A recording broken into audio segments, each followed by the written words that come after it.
Siz ham payg'ambarimizni sog'indingizmi? Ketdik. Sahobalar payg'ambarimiz sollallohu alayhi vasallamning tashqi ko'rinishi haqida nimalar deyishgan? Mana shularni o'qigan bo'lamiz. Ummu Mubit payg'ambarimiz hijrat qilganida mana shu ayolning chodiriga to'xtagan edi yo'lda. Va payg'ambarimiz sollallohu alayhi vasallamni u ayol qanday sifatlagan edi?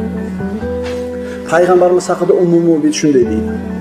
U zot g'oyat ko'rkam, yuzlaridan nur yog'ilib turuvchi, go'zal xulqli, boshi va qornini na kattalik va na kichiklik bilan ayblab bo'ladi. Husndor va go'zal. Ko'z qorachig'i ham tim qora.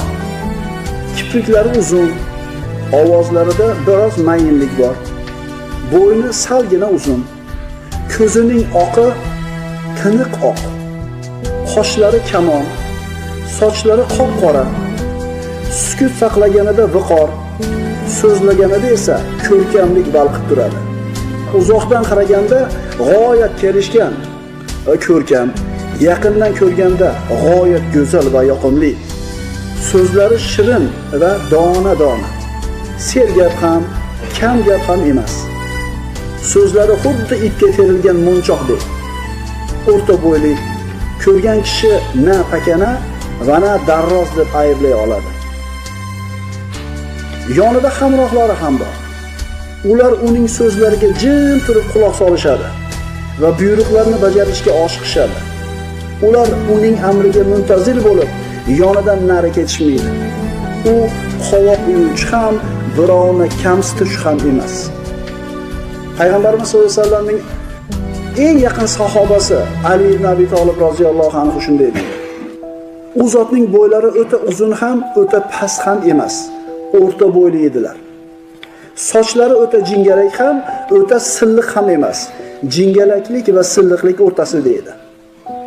Badanlari semiz ham, yuzlari go'shtdor va dumdumaloq ham emas edi. Yuzlari biroz dumaloqlikka moyil, tiniq oq edi.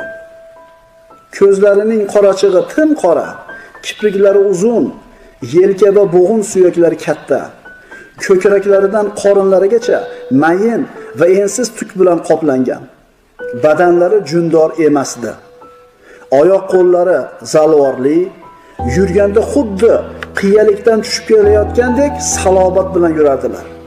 O'girilib qaramoqchi bo'lsalar, butun gavdalari bilan burilar edilar. Ikki kiftlari o'rtasida payg'ambarlik muhri bor edi. U zot oxirgi payg'ambar edilar.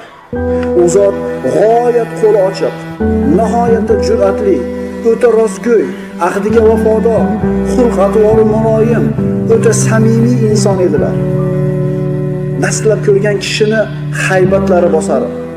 Yaqindan tanigan odam esa u kishini yaxshi ko'rib qoladi. U zot haqlarida so'zlagan odam men u zotdan avval ham keyin ham u kishiga o'xshagan kishini ko'rmadim der edi. U zotni ko'rgan, u zot bilan birga yashagan kishilar payg'ambarimizga shunday bir ta'rif berishyapti. Anas ibn Malik roziyallohu anhu kichkinaligidan Rasulullohning xizmatini qilgan. U kishi aytadi: Rasululloh keng yelkali, tiniq rangli edilar. Ranglari juda oq ham, qora ham emas edi. Baro roziyallohu anhu aytadi: Xushqad, keng yelkali edilar. Sochlari quloqlarining yumshog'iga yetar edi. Men u zotni qizil pullada, qizil kiyimda ko'rdim. U kishidan ko'ra chiroyliroq insonni aslo ko'rmaganman. Ka'b ibn Malik aytadi: Xursand bo'lsalar, yuzlari oydek yorishib ketar edi. Jabir ibn Samura roziyallohu anhu aytadi: Borliqlari biroz ingichka edi. Ko'rsalar faqat tabassum qilib qo'yardilar.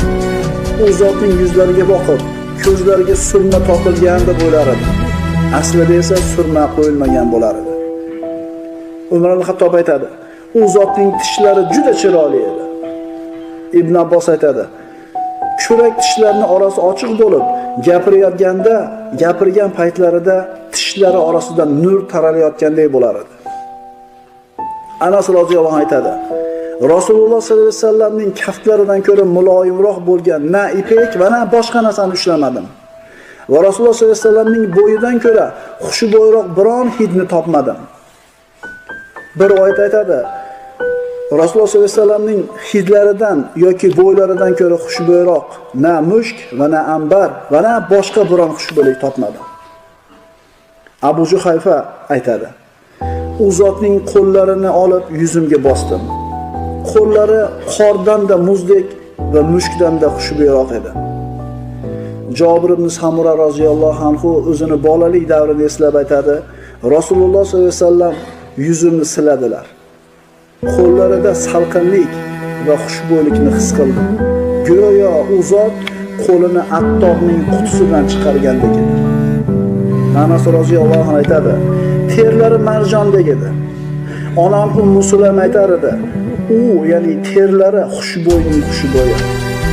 Jabir roziyallohu aytadi, bir yo'ldan yurib o'tgan bo'lsalar, u zotdan keyin shu yo'lda yurgan odam xushbo'y hidlaridan yoki terlarining xushbo'y hididan u zotning bu yerdan o'tganini bilib oladi. Payg'ambarimiz sollallohu alayhi vasallam mana shunday bir buyuk inson bo'lgan. Aytib o'tganimizdek, bu voizlarning tillari, kotiblarning qalamlari u zotni jasadiy, axloqiy sifatlarini ta'riflashlikka albatta ojiz bo'ladi.